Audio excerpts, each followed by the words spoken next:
Hello and welcome to Switched On podcast number 15. This week we're going to be discussing Sega and Sega Ages games coming over to the Switch. The Mega Drive Mini Classic. And pretty much all things Sega this week. We'll begin with Riddle's impressions on the Mega Drive Mini. The Mega Drive Mini. Realistically, I think it's a good idea for Sega to kind of test the water. My first hardware console they've made in many years. Might actually be a commercial success, depending on how. Could preempt Dreamcast Classic, but perfect. The only issue I do have with it is it's apparently going to be made by AT Games, and yeah, they're not the greatest developer of hardware. Hopefully not, because I have seen other news where they said they've pulled down their tweets. So they put up a tweet saying that yeah, we're working closely with Sega, and Sega's obviously told them no, you're not, and they've had the tweet removed. So hopefully it's Sega's in-house getting a proper manufacturer to make the Sega Mini, or Mega Drive Mini should we call it, and it will turn out good, because I think it's a good idea. Because to be fair, I owned the Mega Drive. I didn't own a SNES. My friends owned SNESes. I always wanted one. I never got one till I was older, and I have a lot of love for the Mega Drive. I mean, I think it's a good idea for Sega. What better time to jump on the bandwagon after Nintendo's done 2 mini classics to release an official mini classic? It's just that the Mega Drive clones had been authorised by Sega before, not officially made by Sega. People have bought them. Yeah, they got the collection of 40 terrible games with the odd couple good Sega games, and I don't know if those people would jump back on again to buy another one. So I don't know how big the market would necessarily be compared to like the SNES Classic and the NES Classic. I think there's still a market there. Also, you got to remember that Nintendo's still very relevant in the world of gaming. It's still more relevant than ever, you could argue, with the Switch. Yeah, definitely. Whereas Sega is obscure. It's an old name, and people still recognise it now. Obviously, gamers who still play games, but for those who've fallen off the wagon, it's just a relic of the past. But maybe that can work in favour. Well, they've still been producing games on Nintendo systems, and a few on Sony's as well on PlayStation. I don't think it's a bad move. I think if they implement it properly, which is implementation is the key word here, we might actually get a good console. If we get that good console, what you've got to remember is Sega has some of the greatest arcade classics.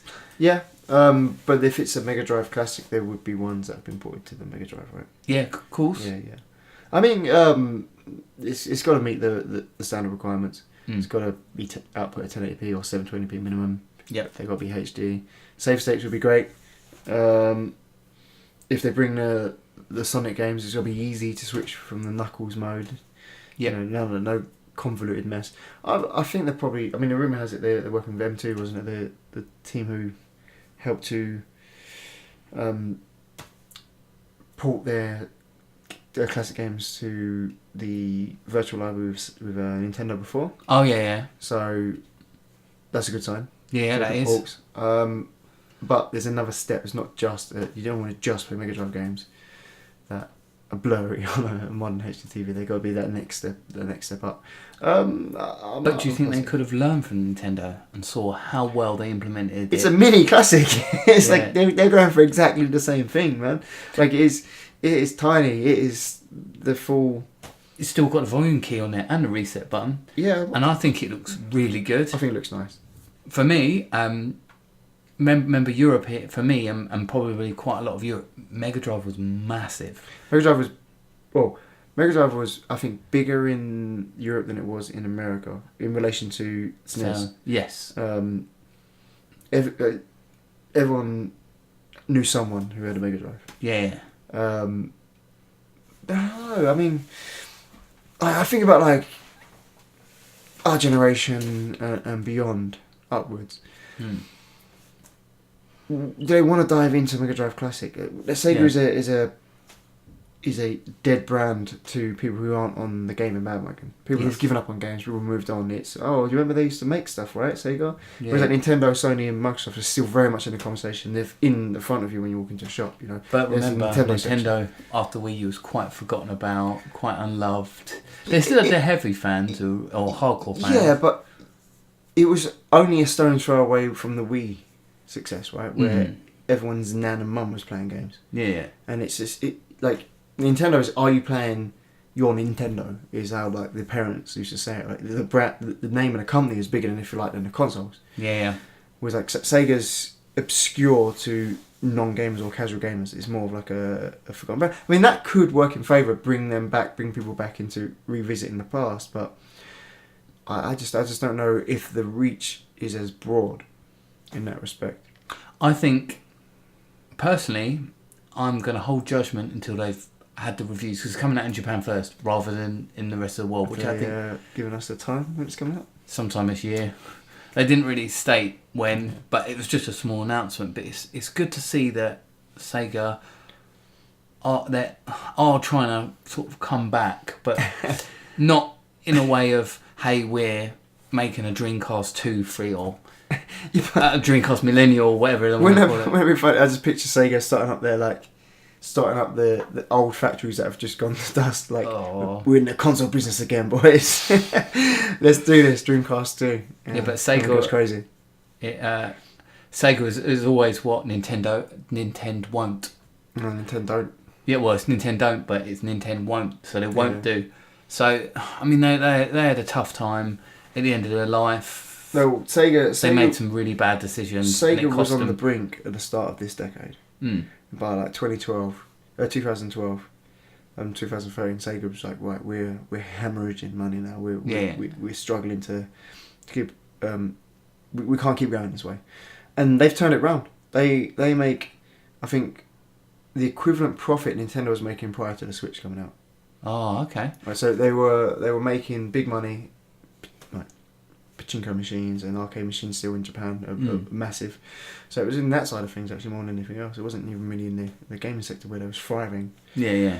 So it's interesting. I mean, they're not at a point right now where they need this financially.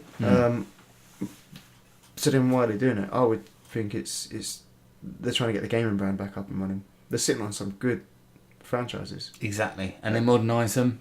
I mean, at the end of the day, they could take Nintendo's tried and trusted formula with their games. They make Zelda's a prime example of a game they make, and they have the storyline. You play the game. It's a very similar storyline, but they mix it up.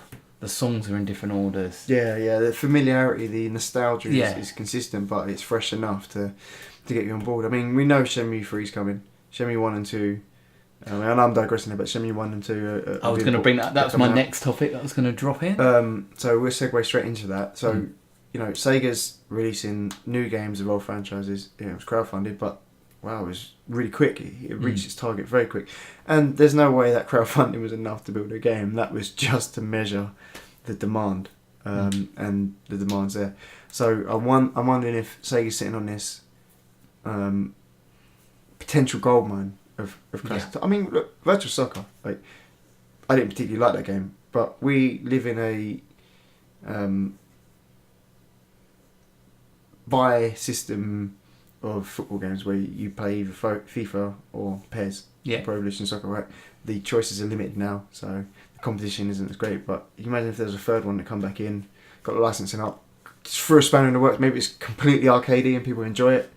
It performs amazing on the Switch or something like that. Like Sega's got potential. Virtua Tennis was massive. True. But then you got all the other franchises like Shinobi, Space Harrier, Columns. I mean, Super Hang On. We could go on forever. It brings us into Sega Ages. It's come back. Sega Ages is back again in a new form on Switch. But it's portable. It's the first time it will probably be portable. And again, I think, are they going to be up-res? That's a very good question. With Shenmue, it apparently hasn't aged that well from what I have seen of it. And I'm like, well, for me, Shenmue, I've started playing a little bit of it on the on my Xbox for a little while, and it was alright. It wasn't bad. It was very slow paced.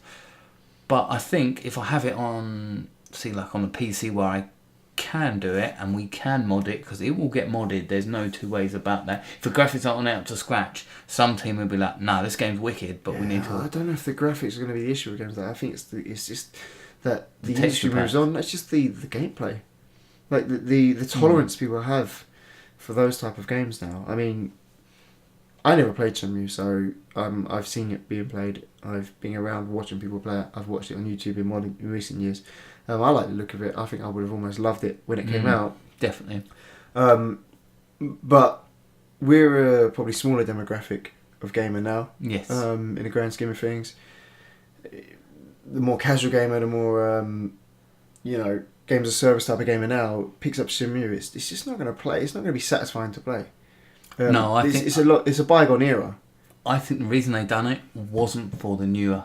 Yeah, no, definitely. It was for the classic gamer. It's just a port, right? At the end of the day, it's a high resolution port.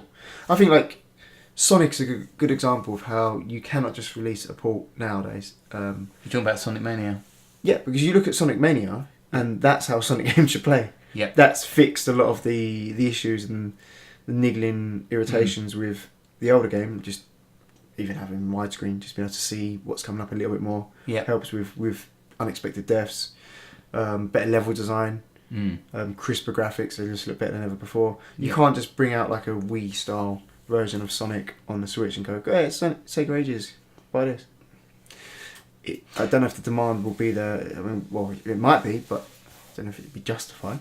I think if as we're probably go into more into Sega Ages for this part of the video, I think you're right about HD and up the graphics. You're right about fixing. Hopefully, they fix a lot of the issues with the games, and just make them run well. Because imagine having something like, I don't know, like where they're talking about Fantasy Star Online, but Super Hang On is another game that could come. I mean, they got a massive library. They churn out games like every other week when the Mega Drive is out, and part of the reason probably why a lot of them aren't that great. Like, I know what would be so as a launch title, but I loved that when I was a kid. I look back and I'm like, that's a really basic game that looks like someone made in Flash now. Yeah. With no understanding of game design or mechanics. But there are a lot of games that they can pick out of that huge swath that they have. Like say Super Hang On. That's another one. Class game. Really loved it. They had quite a lot of Monaco GP as well, which is another good game. There's a wealth of games they've got. They will be interesting to see if they are going to put Outrun on there. Do they put the PS2 port, which is a 2006 one of Outrun, which was actually really good. This is the next point I wanted to make. What Sega choose to put on there and what they choose not to put on there will highlight what they themselves consider to be good games and not good games. Fair enough. Will Sonic CD make it? People love Sonic CD. But then will Sonic Blast? Will Sonic Avenger? Sonic Spinball? Sonic 3D? Yeah. You know, Sonic was great and then it was bad and then it was really bad. So it's an example of how Sega didn't... I mean, it's typical. It's all part of the bigger picture. That's why Sega went through such a bad time. I know there's a whole financial reason behind it. Well, they were churning out games and churning out consoles, and that was the they problem. were just throwing everything at everybody. Like, here's everything, because we keep getting it wrong. Only time we tell what we get, what comes our way. Definitely, I think it's going to be if it does well and they do the games that people want to play. Remember, the audio is good, the visuals are good. Even if it's just the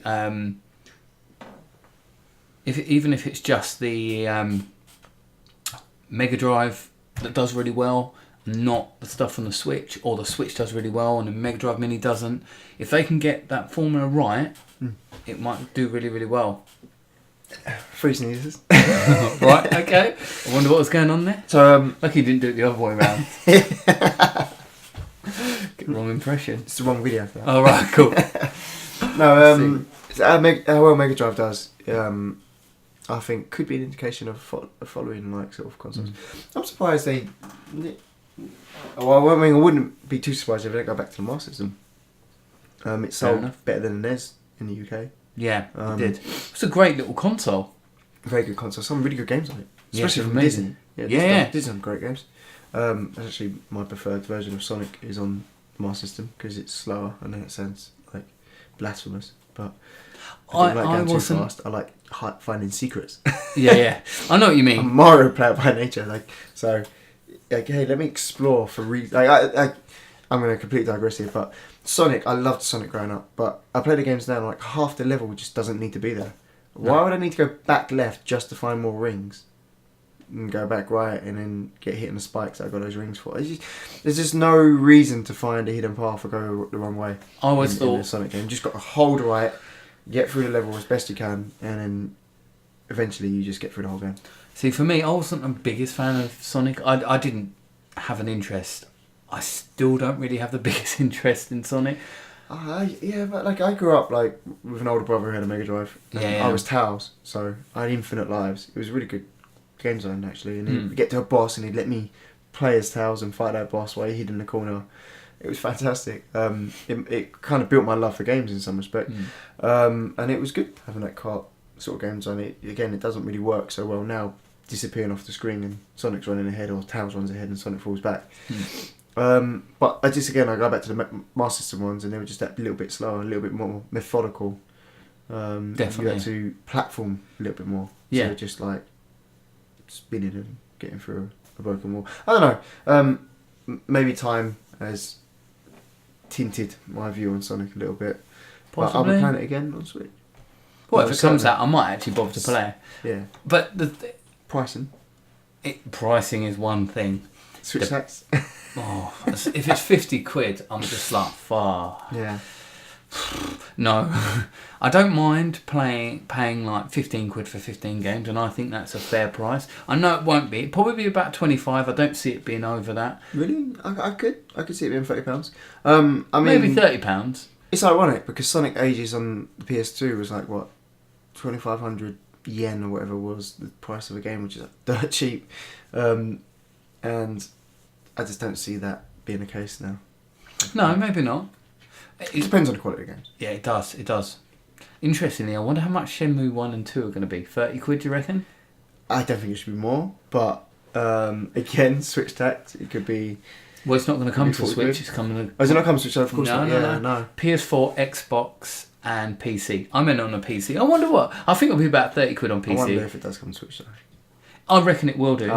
But that leads me into another thing that I've found out rumours about. I've been looking around for is a Sega Saturn and Dreamcast games possibly coming to the Switch.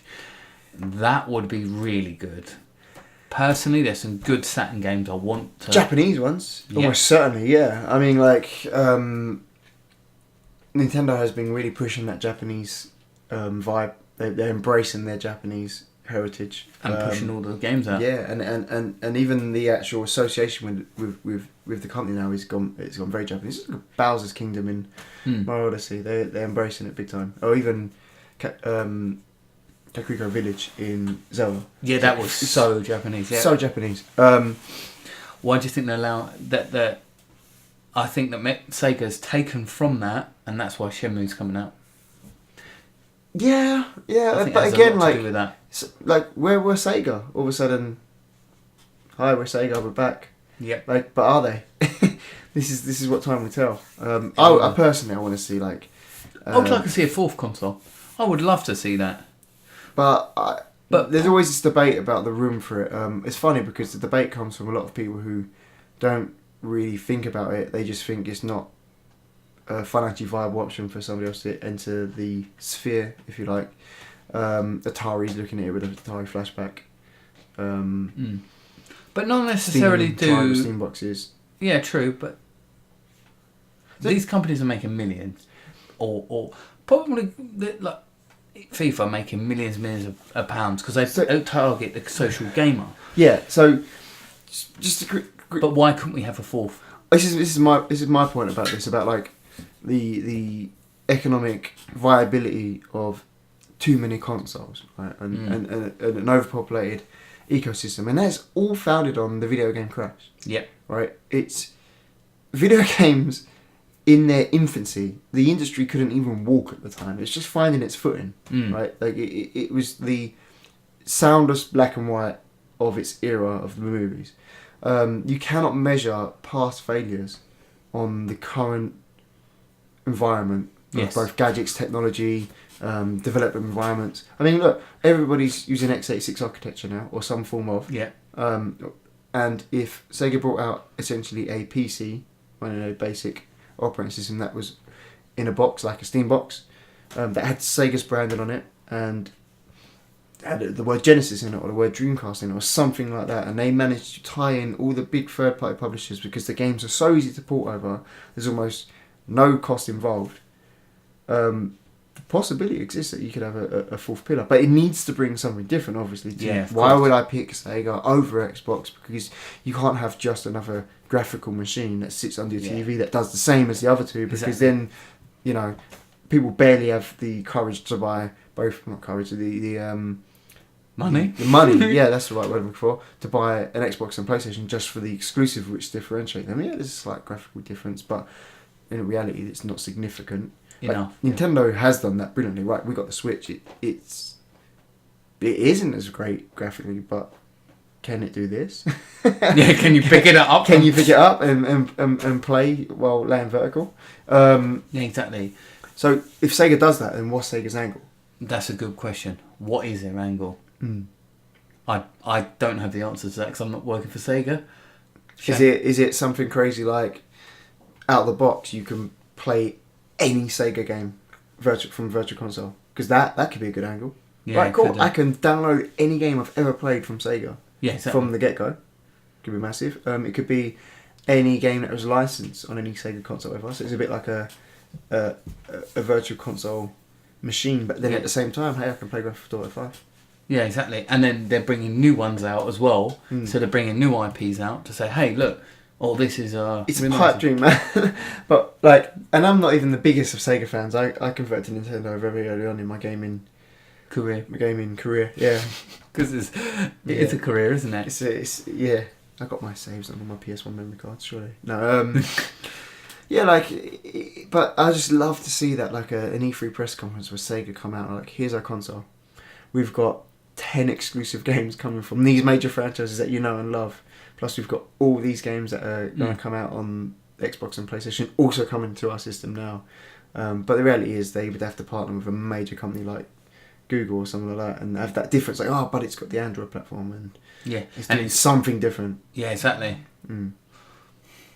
I can only see them realistically because Sony and Xbox or Microsoft, haven't really attacked the handheld market, and I can only see if Sega were going to do that, they were going to do it something like try and do a handheld hybrid. Is the only angle I could see. What, just copy Nintendo then?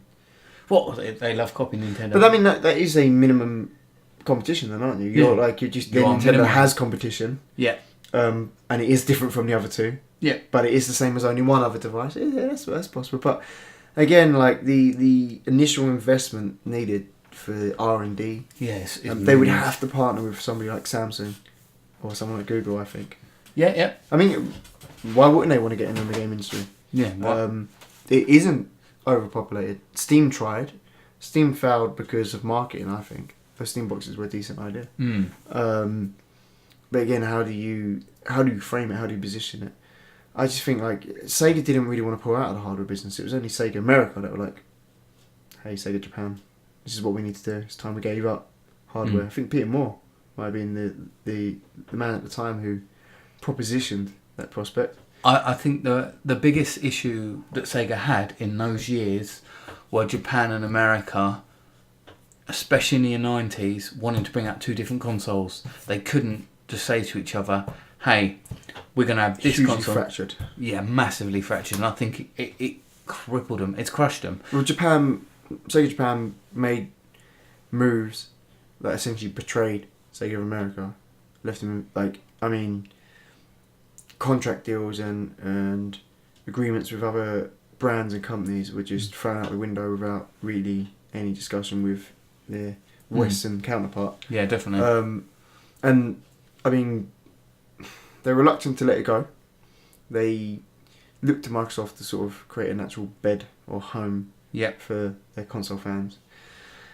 But, you know... Ended up making knows? Microsoft. Well, And Microsoft... Nintendo did the same thing and ended up making Sony. Microsoft's helped with the Dreamcast. Yeah, their OS. Yeah, it could run Windows. A version of Windows. I think it was Windows CE. or something like Yeah, that. it was Windows And I CE. think they worked with the networking aspect of the system. DirectX before DirectX was Yeah. something to. I don't remember much about it, to be honest. It was years and years ago when I studied this all.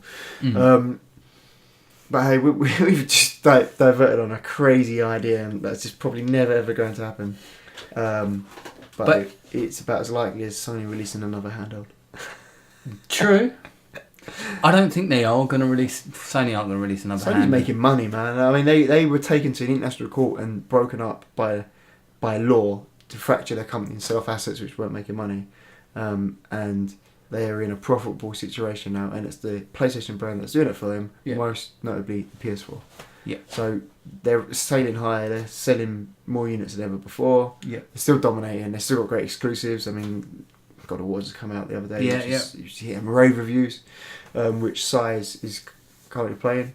Yep. So, you know, like Sony has no need to release a handheld at this point. But I still think they could release like a SKU of the PS4 that docks and undocks, right? I mean, I would buy it. Like, I never bought a PS4, but if I can buy a PS4 that has the functionality of a Switch, that has the power of a PS4, I mean, it's totally viable. Yeah. In terms of technology.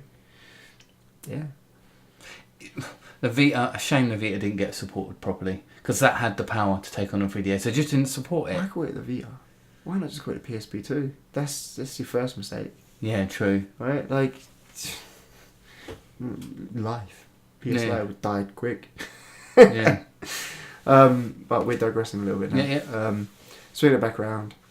I think it's good. It's nice being retro gamers like us to hear the name Sega and a console batch, being thrown around. I'm hoping it's successful. Yes. I'm hoping it's good. Yeah. The audio's good. I would buy one because I just want to play some of those classic games In the right way. Though. Yeah. Instead of having to use my... But one thing we didn't touch on, that controller is just not good on the Mega Drive. The D-pad is terrible. Do you know what? You're right about the first version. The 6 button, it's a different gear. I loved it. It's no SNES direct. The SNES controller. Yeah, they both have pluses and minuses of each other. The SNES for Mario Kart, like platformers. For Street Fighter, oh my god, it just tore your thumbs to death. Yeah. On the Mega Drive, it doesn't do that because of the 8-way direction, which... If a Street Fighter's not as good as the Mega Drive. It is true, that is true. But then Aladdin's better on a Mega Drive. I didn't know it come to SNES. I'm sorry I touched. Yeah. That soundtrack. Oh. Yeah. Aladdin came and it was absolutely phenomenal. Okay, so you wouldn't want to pick I would pick up. it up, Just to be have a just sit little on my... surprise I'd that like- they have Road Rash on there. And I mean, it's got to have Road Rash. It's got to have Road Rash, Road Rash 2, is- right? Come on.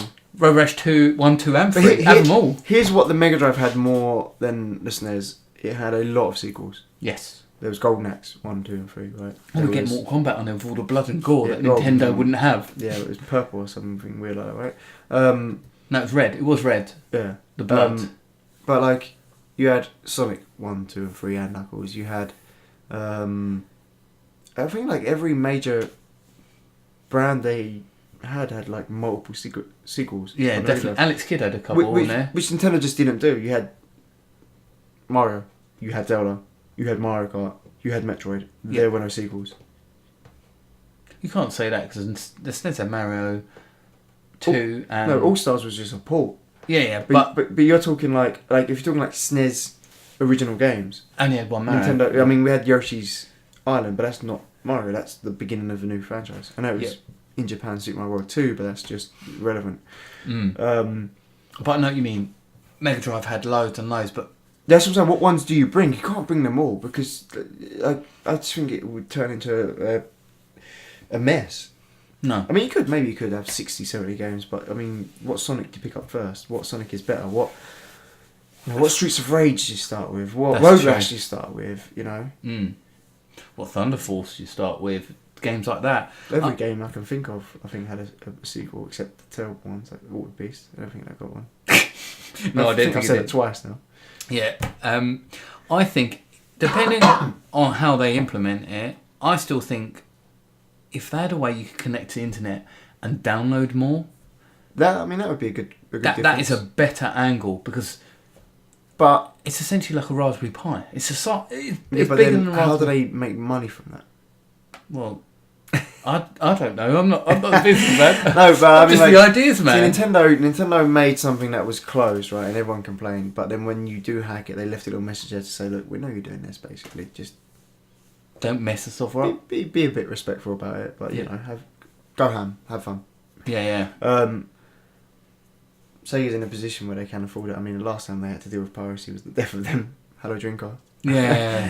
Right. So, I don't know. When it comes to say Nintendo releasing a classic console, it feels so much more obvious what games will be in it. It feels so much more obvious. What you need, what is like what connotates that console. You think N64, GoldenEye, whether you can get it or not, is representative of that console. Banjo-Kazooie, Super Mario 64. When you think of the Mega Drive, you're Sonic. What one? Yeah, exactly. Sonic 2, Sonic 3, Sonic and Knuckles, Sonic Pinball, Dr. Robotnik's Mean Bean Machine, and there's just so many games. At what point do you but do you just give everybody all those games? Because they got nothing to lose. Do you give them 60, 70 games? True. Do you get the licensed stuff back on? Do you get the Disney games, which were great? You know? Do you get Spider-Mans and the Wolverines and the X-Men? True. Do you get the Micro Machines? Oh, another good game. It's hard to play now, though. Oh, yeah. It's awful now. But again, the SNES games aren't that bad to play. How many of them are actually bad to play on that classic? Mario still plays brilliantly. Like Mario Kart, but that's a 50-50. It's Marmite. You either still think it plays good or you think it now plays terrible. Yeah. But like Metroid is timeless classic. But if you look at a lot of what they put a lot of RPGs and a lot of platformers. But still, high quality stuff, right? Yeah, it is.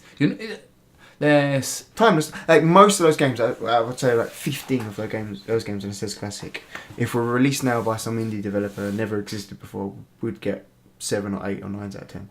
Yeah, because they're very well made. It's not the same for most of the games on the Mega Drive. Yeah. This is going to sound really controversial, but it's just not Altered Beast. I loved that when I was younger. I'm going to say it for the third time. It's just not a good game.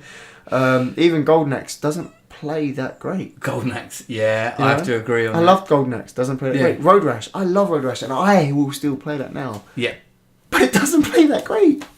It just doesn't play that great. Yeah, it's the same with Super Hang-On. But games like PGA Tour Golf, they play great, but do you get the license for that?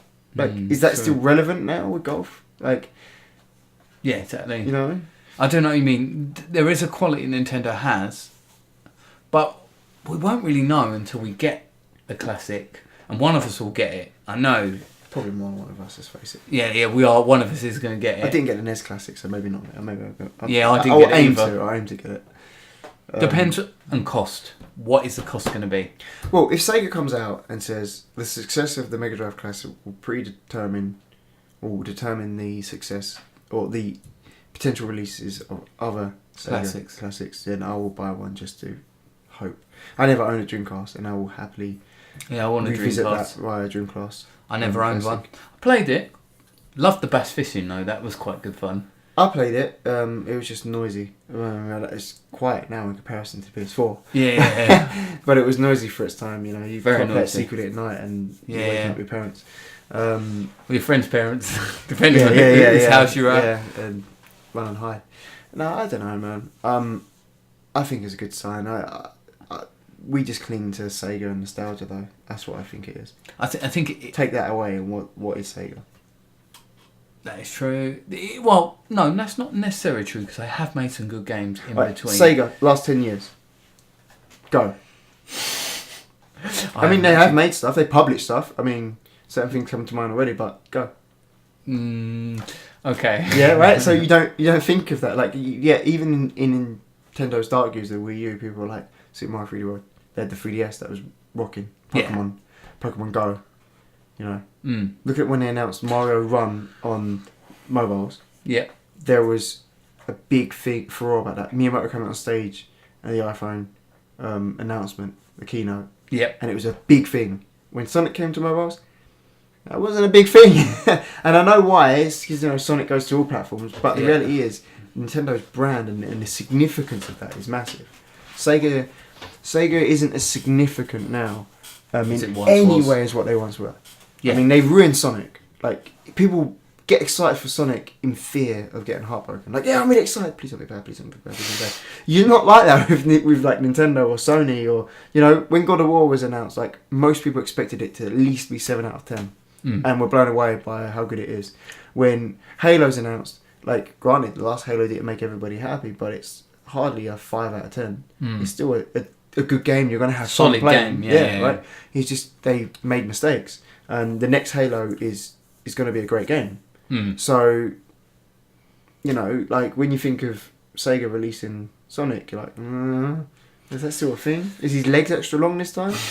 Is Knuckles top heavy? Like, what's going to happen? Man? Sonic 06 all over again. So, Sega's in a very different position to any other company. And I'm hopeful for the Mega Drive rather than optimistic. That is a very... I'm a bit more optimistic. I'm going to be honest. I'm going to be optimistic because I think Sega have learnt a lot from their mistakes, and the way they presented it, they showed the console off. They 10 seconds, right? Yeah, 10 seconds, but they didn't look like they cut corners with the awful looking AT games. I mean, if it's made by AT games, it's gonna the audio's gonna be awful. So that's the next thing, right? That sound, I suppose. If the emulation's right, it doesn't matter what's inside it, as long as it's the good Raspberry Pi now. Yeah. But man, they should have just gone straight to Nintendo and went, "Hey Nintendo, why don't you, for your channels, make us a Mega Drive Classic?" Yeah. And we'll give you. I mean, I think Nintendo would have been on that. Yeah, because then they could have done more to work, and Nintendo's not stupid, knowing that they've got some good arcade games, because Nintendo doesn't want. The things like the ports, they're trying to get the arcade games. If you look at their stuff, I think that's for another conversation, but I think that's to do with their big online strategy coming in Q4. But hey, we've rambled on long enough. But interesting conversation about Mega Drive. Optimistic, hopeful. Probably end up buying it either way. Yeah. More retro stuff, it's great. Excellent. Stay switched on.